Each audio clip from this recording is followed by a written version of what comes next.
मनुष्य सृष्टि में। तो जो बाप है उसकी तो बात ही छोड़ो, तो एक्स्ट्रा ऑर्डिनरी हो गए पार्ट। तो कब की बात है? तो कहेंगे हीरो पार्टनरी। हर बात का फाउंडेशन कहाँ पड़ता है? संगम युग में पड़ता है।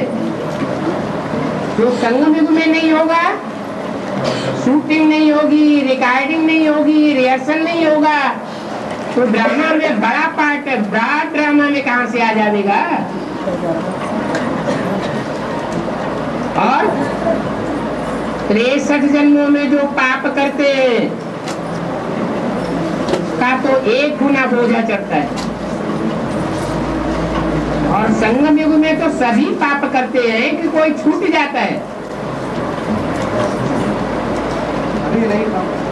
सभी पाप नहीं करते संगम में शूटिंग पीरियड में सतयुग की शूटिंग, त्रेता की शूटिंग, द्वापर की शूटिंग, कलयुग की शूटिंग, चारों युगों की शूटिंग होती है। तो शूटिंग पीरियड में जो भी 500-700 करोड़ मनुष्य आत्माएं हैं, वो सब पाप नहीं करती है क्या? चाहे राम हो चाहे कृष्ण हो, सब मनुष्य है। जम दे जान दे तो कोई भी बनता ही नहीं है। और माना ये कब की 76 की बात है? 76 में सतो प्रधान स्टेज होती है या शूटिंग की तमो प्रधान स्टेज होती है? सतो प्रधान 76 का सतो प्रधान स्टेज होती है। लेकिन बच्चों के लिए सेफ रास्ता ये है कि जो बच्चे भावना में अंदर ये समझते हम तो शिव बाबा से पढ़ते हैं, हम कोई ब्रह्मा या प्रजापिता से पढ़ाई नहीं पढ़ते, हमें पढ़ाने वाला कोई ब्रह्मा या शंकर नहीं है, उनकी तो जीत है। और जिनकी बुद्धि देहधारी में फंसती है उनकी उतनी ही हार होती है। और सारे कर्म में सभी को उनका पहला जन्म जीवन मुक्त रहता है ना। तो जीवन मुक्त का स्टेज उस जन्म के पूरा सारा बनी रहती है क्या? अगर अंत का जन्म है, उनका पहला जन्म है, इसका जो अंत में आने वाला है, परम धाम से आने वाली जो आत्मा है परम धाम से, हाँ, उनका तो वो पहली जन्म है। उस पहले जन्म में जीवन मुक्त स्टेज पहला जन्म है दिव्य जन्म प्रवेशता का, और उसके बाद जो तुरंत दूसरा जन्म होगा वो गर्भ से होगा।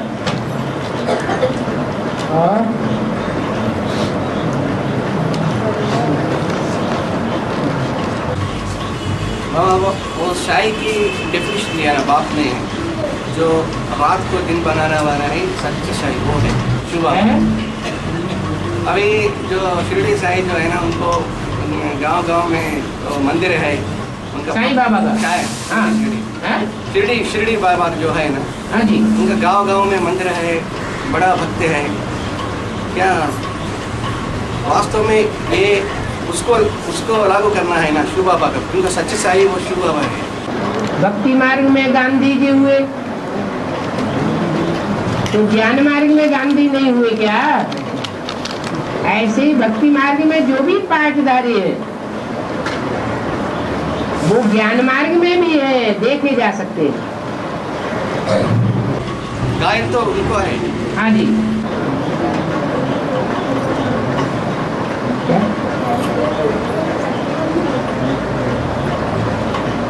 गांधी जी प्रैक्टिकल में नहीं हुए। गांधी जी भी प्रैक्टिकल में हुए तो वो हद के गांधी जी, और उसी तरीके से टैली करने के लिए ब्राह्मणों की दुनिया में वेद का गांधी जी भी। जो बातें हद के गांधी जी के ऊपर लागू होती है वही बातें बेहद के गांधी जी के ऊपर भी लागू हुई। और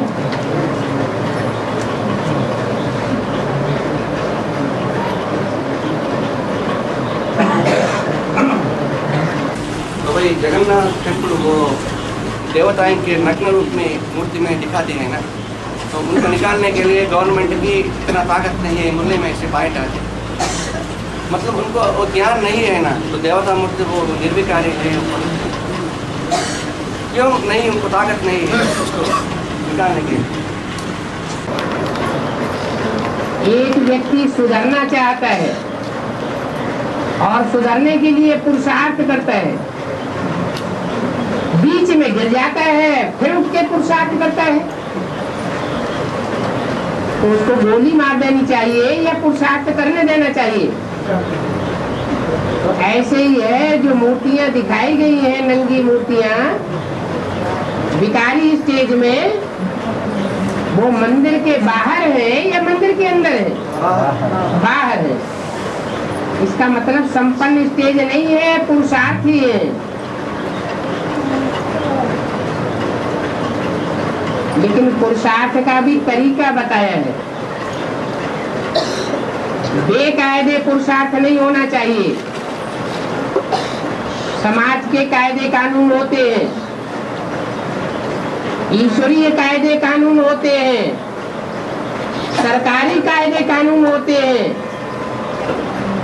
सब प्रकार के कायदे कानून में बंधते हुए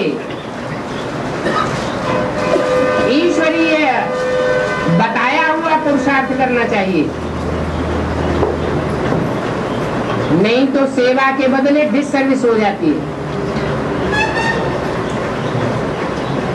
ब्राह्मण परिवार की आंख में धूल झोंकना,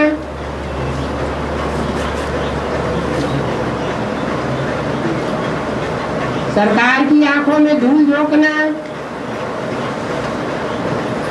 और समाज की आंखों में धूल झोंकना, और भगवान को सच्चा पोता में न दे करके ये भी धूल झोंकना भगवान की आंखों में। इससे थोड़े समय के लिए ऐसे समझा जा सकता है कि हम उन्नति कर रहे हैं, लेकिन बाद में पता चलता है कि हमने तो ये बेकायदे काम किया, ठीक नहीं किया, एकदम अवस्था नीचे आ जाएगी।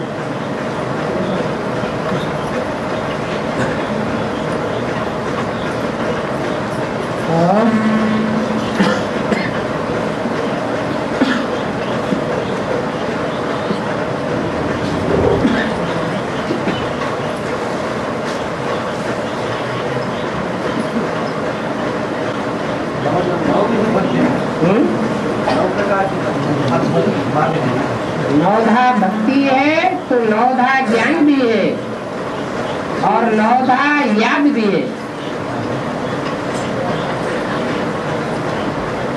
धा माने प्रकार,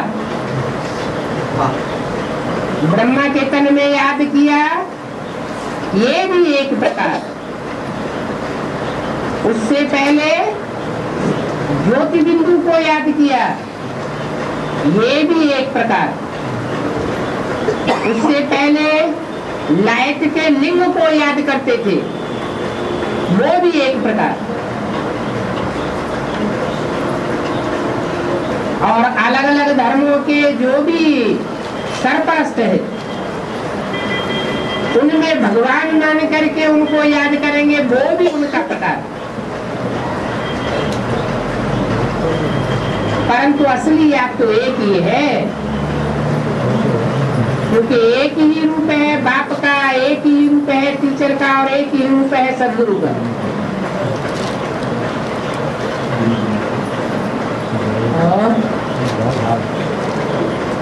बाबा, हाँ जी, हिंदी नहीं बाबा, जोर से बोलिए। हिंदी नहीं, हिंदी नहीं तो जो हिंदी जानते हैं आजू बाजू में उनको बता दो, नहीं तो तेलुगु में बोलो, हिंदी को दूसरा बता देना। आप तेलुगु में बोलिए। తెలుగులో చెప్తే వేరే వాళ్ళు హిందీలో చెప్తారు. తెలుగు చెప్పండి.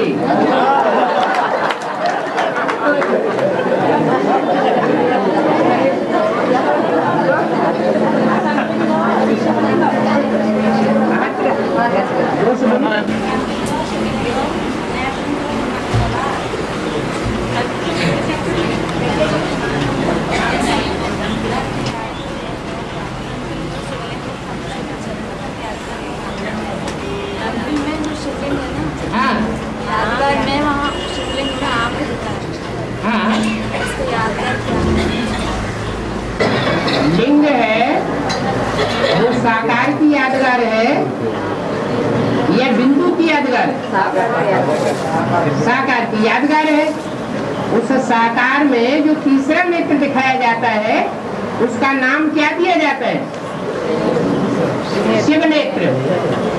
वो शिव नेत्र जो है वो किसकी यादगार है? कौन सी आत्मा की यादगार है? और जो चंद्रमा दिखाया जाता है वो किसकी यादगार है? चंद्रमा है ब्रह्मा की यादगार। और जो तीसरा नेत्र दिखाया जाता है वो किसकी यादगार? शिव बाप की यादगार।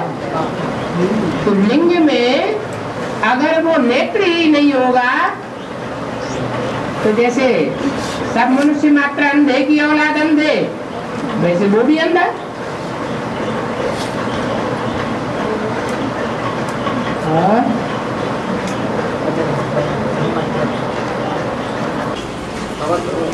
दादी जी ने शरीर छोड़ दिया ना। हाँ जी। वो कई बच्चों को बाप से वंचित किया, तो सच जानते हो भी, जानती हो भी। हाँ। तो उसका जरूर दंड मिलना चाहिए ना, तो जैसे बड़ा पाप है। दंड ये भटकना, चारों तरफ दुनिया में भटकना। जब सूक्ष्म शरीर मिलता है तो फट से उनको असली शरीर थोड़े मिल जाएगा। लेकिन तो गर्भ जेल जरूर अनुभव होना चाहिए। वो भी एक प्रकार की दंड है ना। गर्भ जेल का दंड नहीं, लेकिन उससे भी बड़ा दंड होता है ज्ञान गर्भ।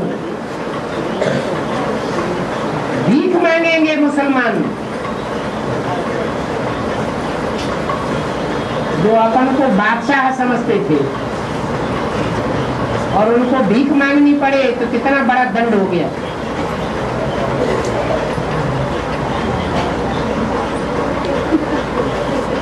है मना सूक्ष्म शरीरधारी प्रवेश नहीं करता है।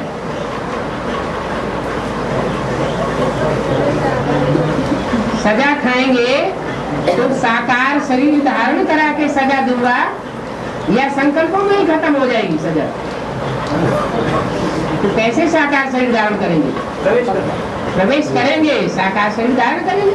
जैसे कोई भूत प्रेत आते हैं तो औलियों के पास ले जाते हैं, तांत्रिकों के पास, वो उनको बांध करके पिटाई करते हैं।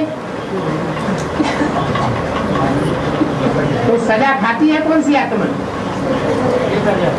शरीरधारी नहीं खाती है, उसको बांध लेते हैं, वो निकल नहीं सकती।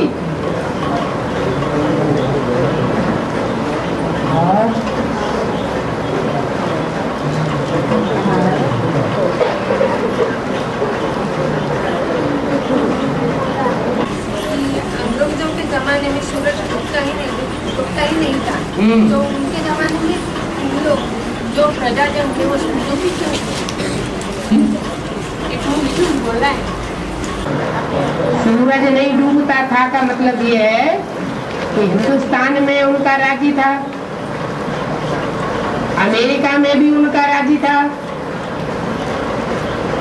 और बीच का जो हिस्सा है जैसे इंग्लैंड, वहां भी उनका राज्य था। तो जब हिंदुस्तान में सूरज निकलेगा तो अमेरिका में अंधेरा हो जाएगा।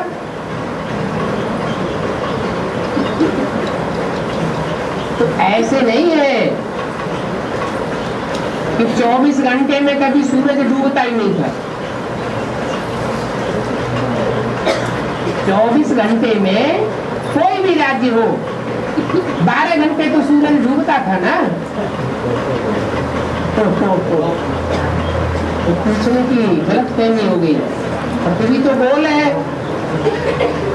गोल पृथ्वी में चारों तरफ अंग्रेजों का राज्य था, इसलिए कहा जाता है उनके राज्य में कभी सूरज डूबता नहीं था। डूबता तो था क्या, लेकिन कहने में आता है कि राज्य में कभी सूरज डूबता नहीं था।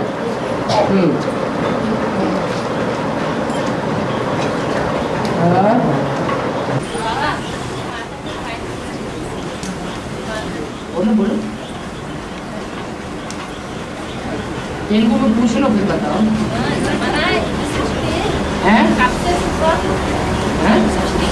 सृष्टि कब से शुरू हुआ? आत्मा कब से शुरू हुआ? पहले पूछो आत्मा कब से शुरू हुआ बताओ। सवाल ही नहीं है क्या जवाब दे रहे?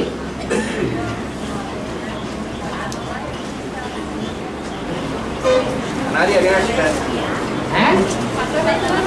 हैं? जैसे आत्मा कभी शुरू नहीं होती, अजर अमर अविनाशी है, ऐसे ही ये शक्ति के 5 तत्व अजर अमर अविनाशी है, ये कभी खत्म नहीं होते, ये सिर्फ रूप बदलते हैं, परिवर्तन होता है।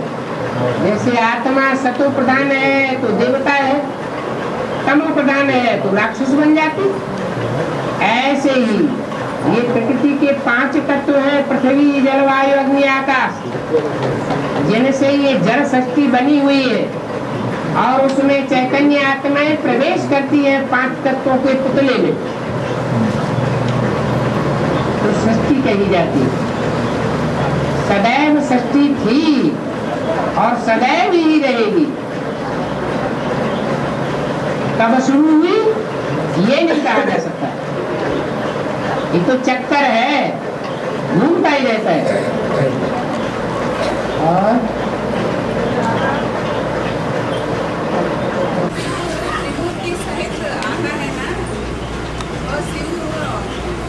आने का बाद प्रस्ताव मिल जाता है, वैसे ही मूर्ति यहाँ रखते हैं,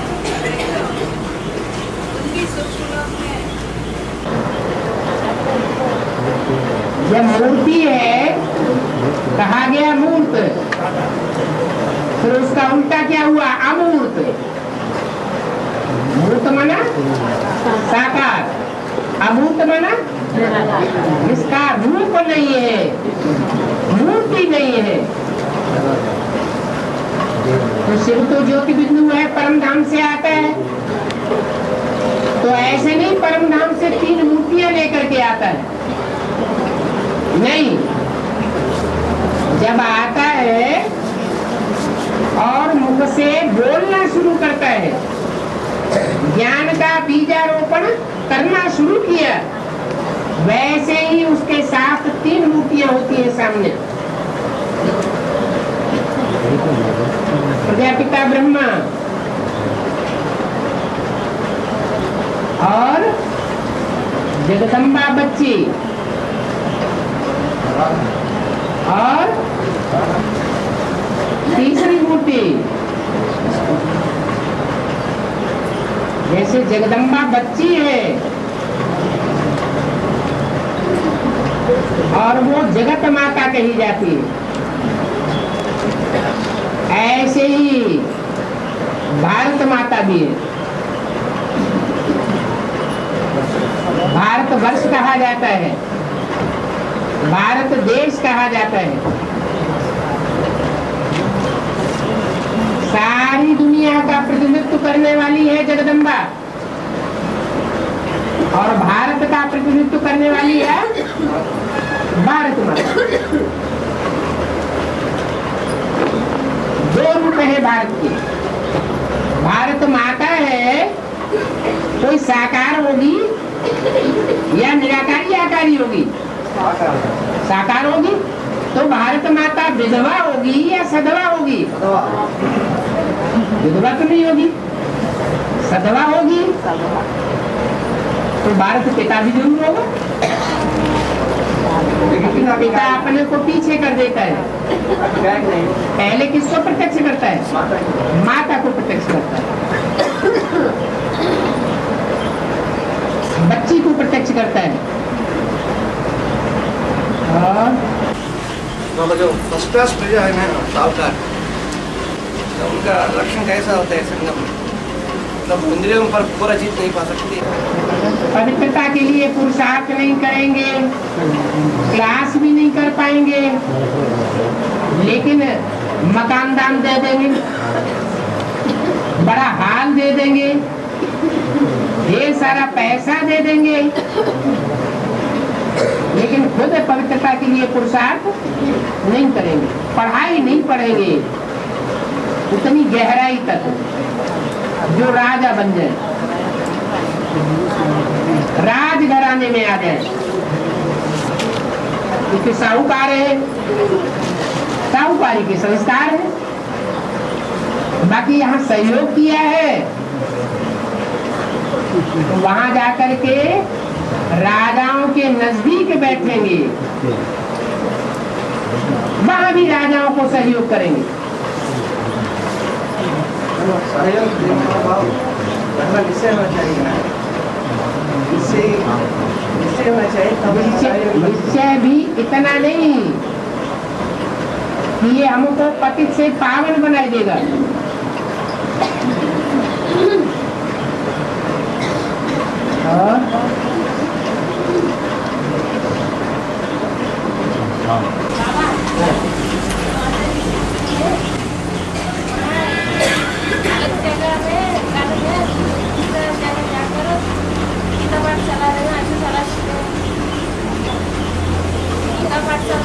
हाँ, घर में गीता पाठशाला नहीं है, दूसरे घर में गीता पाठशाला खोली हुई है। हाँ, तो वो गीता पाठशाला वास्तव में लक्ष्मी नारायण का मंदिर नहीं है, सन्यासियों का मठपंथ है।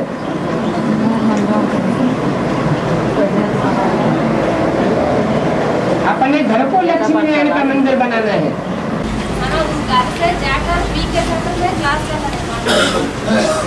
यहाँ तो जो भक्ति मार्ग में गायन है वो गीता मंदिरों का गायन है या संन्यास आश्रम का गायन है। बीके में तो संन्यास आश्रम है, ये घर आश्रम क्या कहेंगे। और यहाँ बाप आते हैं तो माताओं को टीचर बनाते हैं। तो माताएं विधवा है या सधवा है, बनना है लक्ष्मी नारायण। मनुष्य जीवन का लक्ष्य क्या है, लक्ष्मी नारायण बनना है और दूसरों को लक्ष्मी नारायण बनाना है। तो क्या संन्यास आश्रम खोल करके बनाना है या अपने घर को पहले लक्ष्मी नारायण का मंदिर बनाएंगे।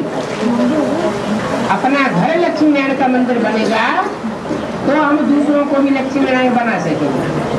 अपना घर ही लक्ष्मी नारायण का मंदिर नहीं बना सके तो दूसरे कैसे बन जाएंगे।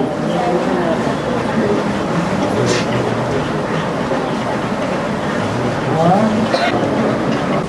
तो ज्यादा लेख रहा जो भक्ति वाला है ना, गीता भी पढ़ा है ना, इसमें जो इशारा दिया है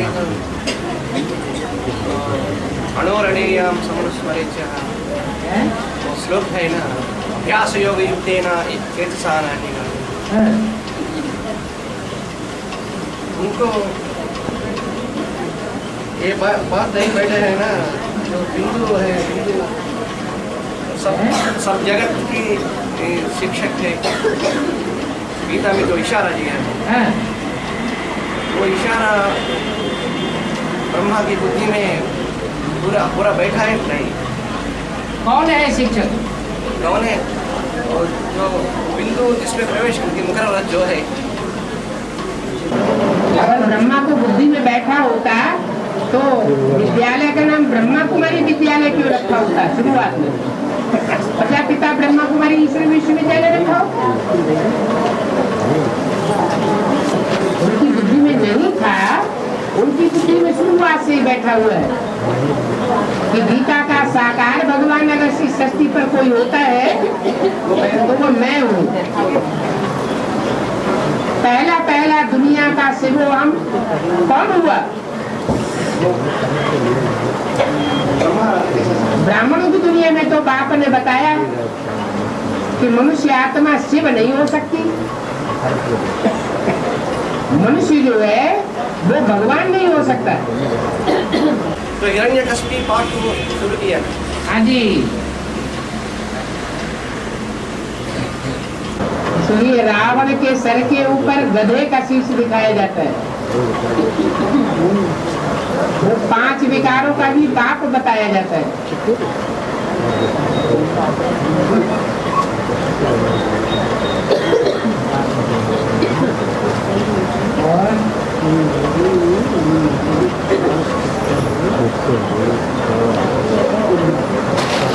तो अपना घर में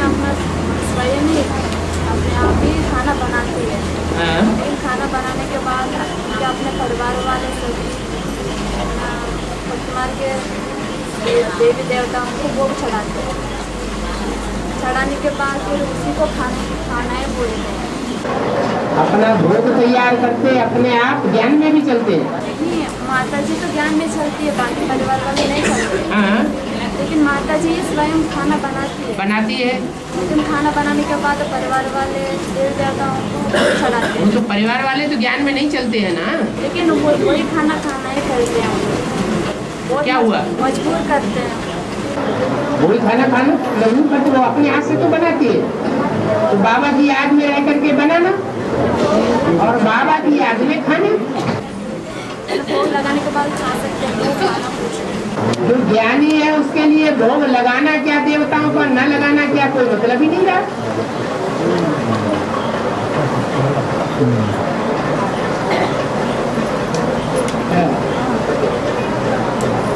और देवताएं हैं कहाँ जिनको भोग लगाया जाए?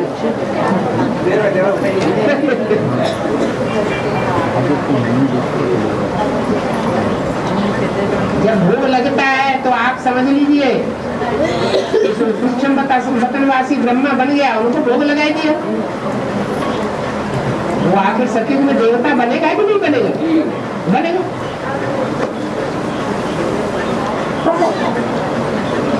जो वर्तमान में ब्रह्मा विष्णु शंकर का पाठ है उनको भोग लगाया गया।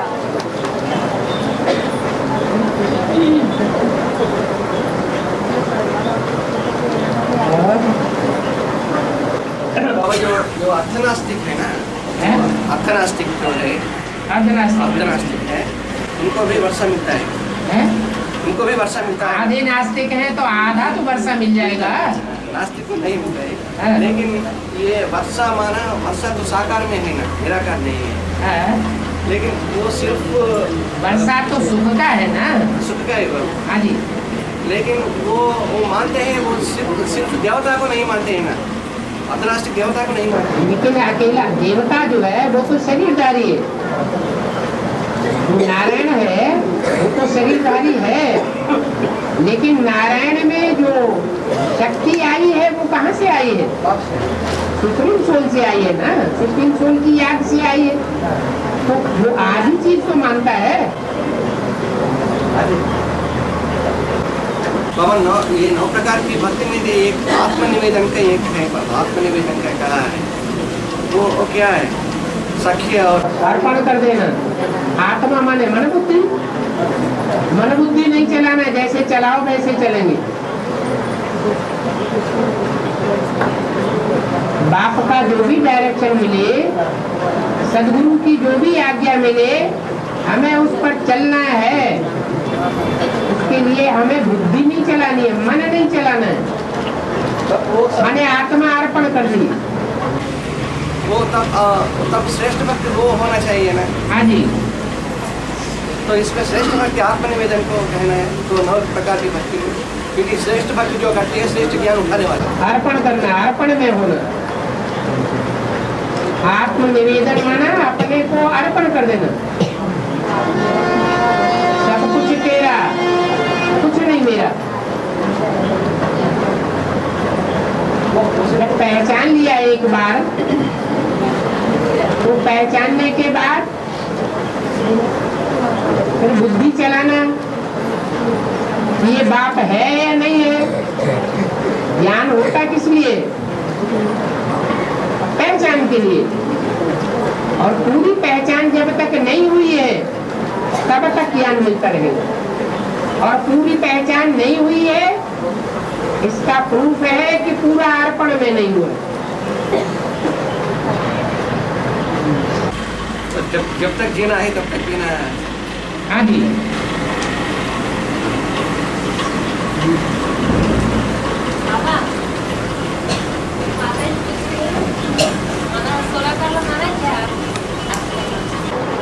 जैसे चंद्रमा घटता है, घटते घटते अंधेरा हो जाता है, चंद्रमा सारा ही काला हो जाता है। फिर बढ़ता है तो पूरा हो जाता है। तो थोड़ी थोड़ी रोशनी बढ़ती है ना, तो 16 भागों में वो रोशनी बटी हुई है। उसको तो 16 कला संपूर्ण कहा जाता है। चंद्रमा घटता है तो घटते घटते पूरा काला हो जाता है। तो 16 कला कोई अलग अलग कलाएं नहीं है, आत्मा की जो शक्ति है वो क्षीण होती जाती है, माने कलाएं खत्म होती जाती है। अभी कलाहीन आत्मा हो गई। अभी सूर्य ज्ञान सूर्य को याद करने से आत्मा भरपूर हो जाएगी, 16 कला संपूर्ण हो जाएगी।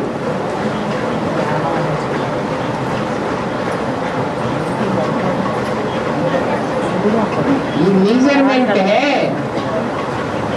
जैसे पहले शेर होता था,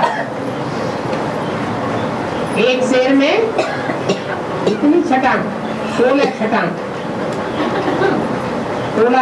तोला तो अभी बना, बाद में।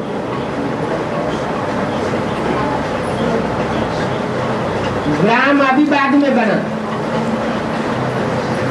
किलो ये बाद में बना, लेकिन पहले होता था शेर।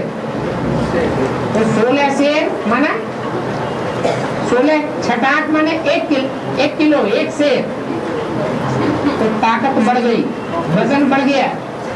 ऐसे ही 16 कला माने आत्मा परिपूर्ण हो गई, रोशनी से भर गई, क्लैरिटी से भरपूर हो गई, बैटरी फुल हो गई आत्मा।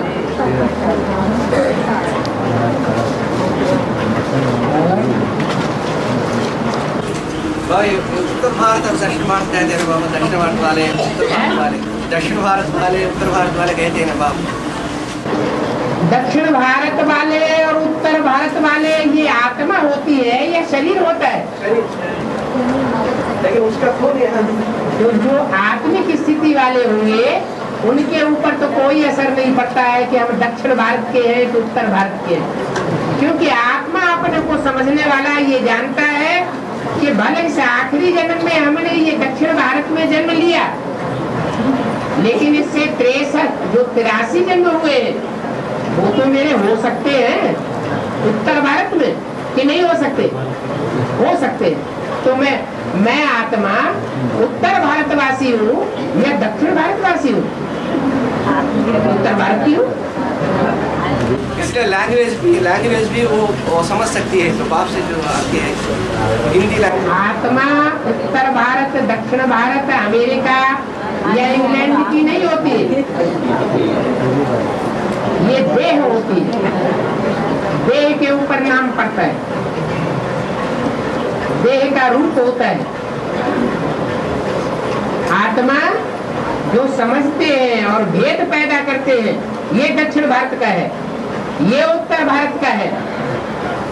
वो देवान में आकर के कहते हैं कि आत्मिक स्थिति में होकर बोलते हैं, देह को देख करके कहते हैं चमार है। लेकिन बाबा वो विदेशी बहुत लोग, बहुत वो बाप को पहले पहचानने वाले विदेशी लोग हैं दक्षिण भारत पर, ऐसा कहते हैं बाप बताने के लिए सिर्फ। आत्मा विदेशी नहीं है। मान लो कोई विदेश का है, अभी लास्ट में उसने ज्ञान लिया एडवांस, और ये दक्षिण भारत में ढेर बैठे हुए हैं देशी, तो देशी कहेंगे विदेशी कहेंगे? देशी है। वो विदेश से आकर के 1-2 महीने के अंदर हिंदी बोलना शुरू कर देता है, 6 महीने के अंदर भाषण देना शुरू कर देता है, लेटर लिखना शुरू कर देता है, ईमेल देना शुरू कर देता है, ट्रांसलेशन करना शुरू कर देता है। अब उसकी आत्मा भारत की है या विदेश की है?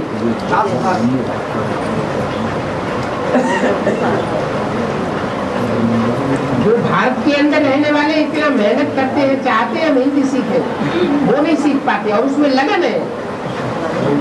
वो लगन ये साबित करती है ये पक्का भारतवासी आत्मा है।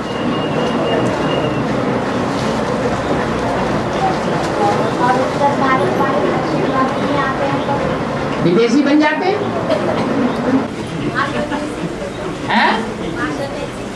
बाहर भाषा नहीं सीखते हैं, दक्षिण भारत की भाषा नहीं सीखते। उनको आता ही नहीं है, नहीं सीखते वो तो उन बाबा का डायरेक्शन थोड़ी है कि भाषाएं नहीं सीखो। बात तो कहते हैं सब भाषाएं सीखो। आता ही नहीं तब है आता ही ना हो तो आता ही नहीं तो दक्षिण भारत में आएंगे काहे के लिए? बिना सीखे कोई भाषा वहाँ रह करके आती रहे तो उसको क्या कहा जाएगा वहाँ?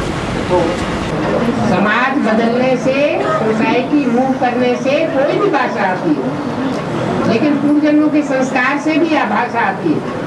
कहा जाता है कि यहाँ की भाषा सीख लिया मैंने ब्रॉड ड्रामा में यहाँ ही आकर के जन्म ले। ये कोई बात नहीं होती है।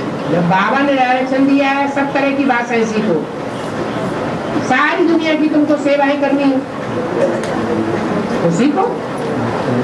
बिना सीखे ऑटोमेटिकली 4-5 लैंग्वेज आते हैं। बिना सीखे ऑटोमेटिकली 4-5 लैंग्वेज आते हैं सहज। हाँ, कोई ऐसे होते हैं 5-5, 6-6 लैंग्वेज बोलते हैं। उनके भी अपने पूर्वजन्मों के हिसाब किताब है जो उन्होंने 5-6 लैंग्वेज सीख ली। जरूर सोसाइटी मूव तो की होगी। सोसाइटी मूव करना ये भी तो पूर्वजन्मों के संस्कारों के आधार पर है। हाँ। उत्तर भारत वाले मान लो दक्षिण भारत में आए तो पूर्वजन्मों के हिसाब से आए, वैसे ही आ गए। तो वो लोग भी देसी हो गए क्या? है? वो उत्तर भारत वाले दक्षिण में आए तो ये भी देसी हो गए? नहीं, कोई जरूरी नहीं, हो जाए और हो भी सकते हैं। कोई आया और वहीं के रंग में रंग गया, अपनी संस्कृति को भूल गया और उसी रूप में रंग करके सारा ही परिवर्तन हो गया, तो क्या कहेंगे? विदेशी है और क्या? विदेशी और स्वदेशी की सबसे बड़ी पहचान क्या है?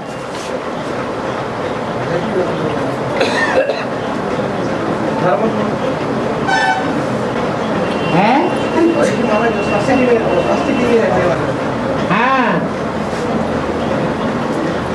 जो व्यभिचार में जाए सो विदेशी, जाना पसंद करता हो सो विदेशी, और जो स्वस्थिति में रहना पसंद करता हो और अव्यभिचारी बनना पसंद करता हो, व्यभिचार से जैसे घृणा आती हो तो है स्वदेशी।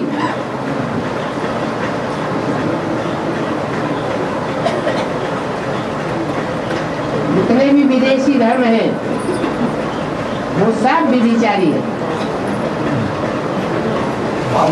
भारतीय धर्म है वो अव्यभिचारी है, नंबर 1।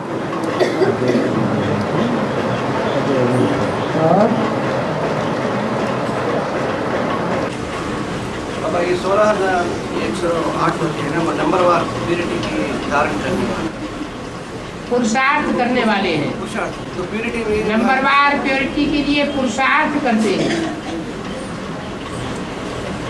वो उसके बिना जो सभी जो प्रजा आते हैं वो प्यूरिटी के भव्य करने वाला है संगम में है। प्यूरिटी की जो वो पक्का प्योरिटी के लिए पुरुषार्थ नहीं करते 16,000 के अलावा, इसलिए वो प्रजा में चले जाते हैं। ऐसे नहीं कि 16,000 वाले प्रजा में नहीं जाते होंगे, उनमें से भी कोई ऐसे हैं जो प्रजा में जा करके उस प्रजा के दासू भी बन पड़ते हैं। मान लो सरेंडर हो गए, सरेंडर होने के बाद फिर छोड़ के चले गए, अनिश्चय बुद्धि बन गए, बाप को फारकती दे दी, तो बाहर की दुनिया में पलेंगे या ब्राह्मणों की दुनिया में पलेंगे? तो कौन से संस्कार आएंगे? राजाई के संस्कार रहेंगे या प्रजावर्ग से प्रभावित होकर के उनके दास दासी बनेंगे?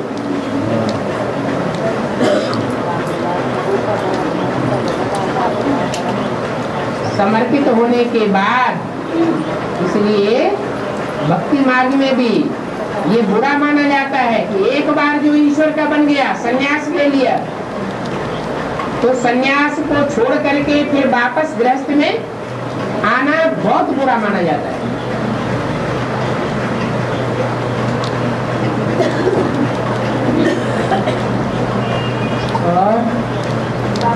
बाबा के ये प्योरिटी छोड़ना क्या प्रैक्टिकल शरीर के द्वारा छोड़ती है यानी मन से द्वारा छोड़ती है?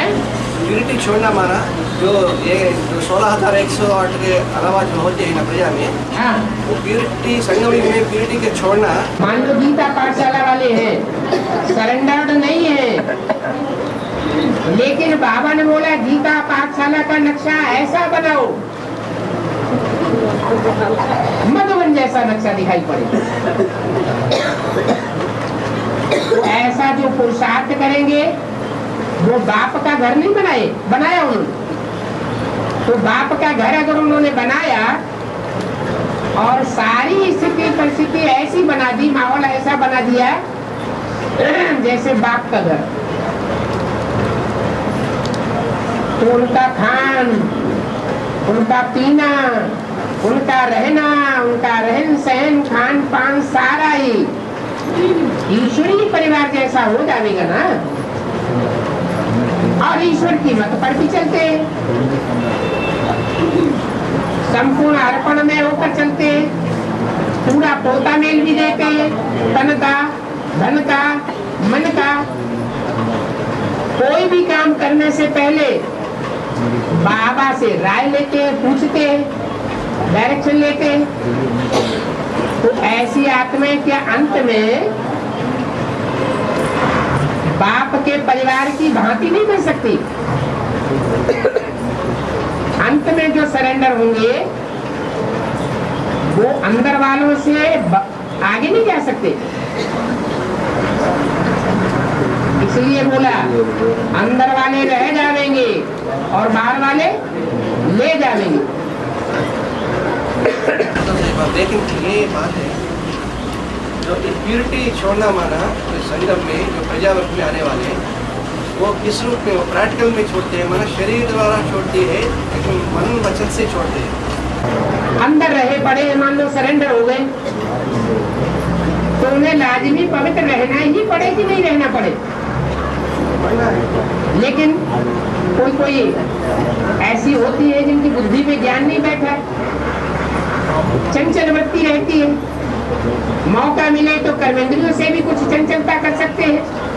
लेकिन जैसा बाहर की दुनिया में रह करके चंचलता करने का मौका मिलता है, ऐसा मौका मिलेगा नहीं, मिलेगा ना। तो बाप ने उनकी सुरक्षा कर दी ना, तो बाहर की दुनिया के मुकाबले प्योरिटी को फिर भी जास्ती पालन करें, लेकिन अंदर से पालना नहीं करते। एक होती है अंदर का पुरुषार्थ और एक होता है बाहर के फोर्स से पवित्र रहना, तो फर्क पड़ जाता है। अंदर का जिनका पुरुषार्थ है वो अंत में सफल हो जाएगा। जिनकी अंदर की लगन नहीं है, धक्का देकर के चलाया जा रहा है, उनको कहेंगे पुष्करणी ब्राह्मण।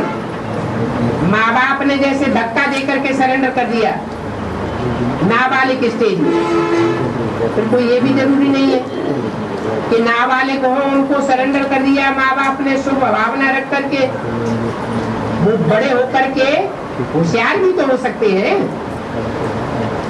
अपना अपना पूर्व जन्मों का हिसाब किताब है, कोई का पूर्व जन्मों का अच्छा हिसाब किताब है तो अच्छा भी बन सकता है। फिर मुरली में बोला कोई पूर्व जन्म की वैश्या है, कारण अकारण इस जन्म में ईश्वरीय सेवा में समर्पित हो गई, तो फिर वो उसी तरफ चली जाएगी, वैश्या बनेगी और वैश्या बनाएगी। न शिवालय स्थापन करने में सहयोगी बनेगी और न शिवालय में जाने की योगी बनेगी। बहुत से शरीर छोड़ रहे हैं बीके में, जिन्होंने एडवांस ज्ञान नहीं लिया है, तो क्या शिवालय बनाएंगे कि पहले ही शरीर छोड़ गए?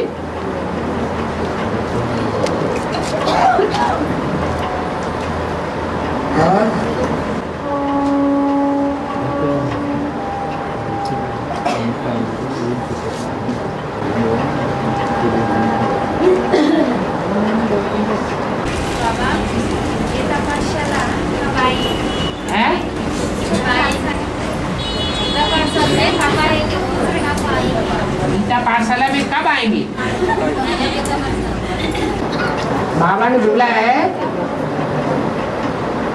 जो पतित से पावन बनते नहीं वो पतित पावन सीताराम को भुलाते भी नहीं।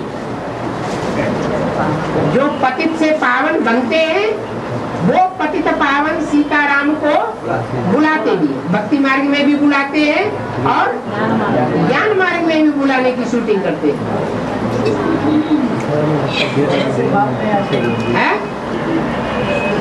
कोई बड़ा बात नहीं, भले उस समय नहीं आते, अपने टाइम पर आ गए। ये कोई ब्रह्मा बाबा थोड़े ही है जो तिथि तारीख दे करके आवेंगे। हाँ, ये अंदर की लगन की बात बताई, बाहर से भी बुलाने की बात नहीं है। जिनको अंदर की लगन होगी उनसे रहा नहीं जाएगा। राम के लिए तो रामायण में स्पेशल उनका गायन है कि घर घर जाकर के ऋषियों मुनियों को सुख दिया।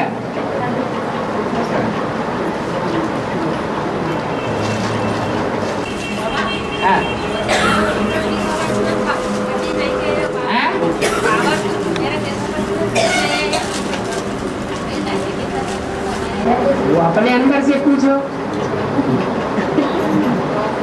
है। बाबा अगर एक बार जान ले ये मठपंथ स्थापन हो रहा है, गीता पाठशाला नहीं बनी है, तो बाबा खुद ही बतावेंगे। ये परंपरा ब्रह्मा कुमारियों की डाली हुई है या बाबा की डाली हुई है? तो गुरुओं की परंपरा है। रहो इस घर में, बाल बच्चों का पोषण करो, उनकी शादी करो, उनके बच्चे पैदा करते रहो और दूर गीता पाठशाला बना दो। एक की बात थोड़ी, यहाँ और भी बैठे हुए होंगे।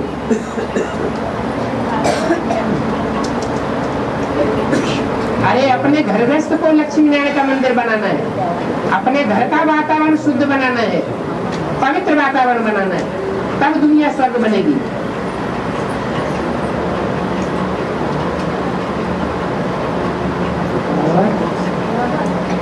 बहुत ही लोग अपने आप को सूर्यवंशी कहलाते हैं। हाँ जी, हाँ, बहुत ही लोग अपने आप को सूर्यवंशी कहलाते हैं। उन्होंने विधर्मियों के मुकाबले स्वदेशी बनकर के बाप की बातों को ज्यादा फॉलो किया होगा, पवित्रता के ऊपर और धर्मों के मुकाबले ज्यादा ध्यान दिया होगा।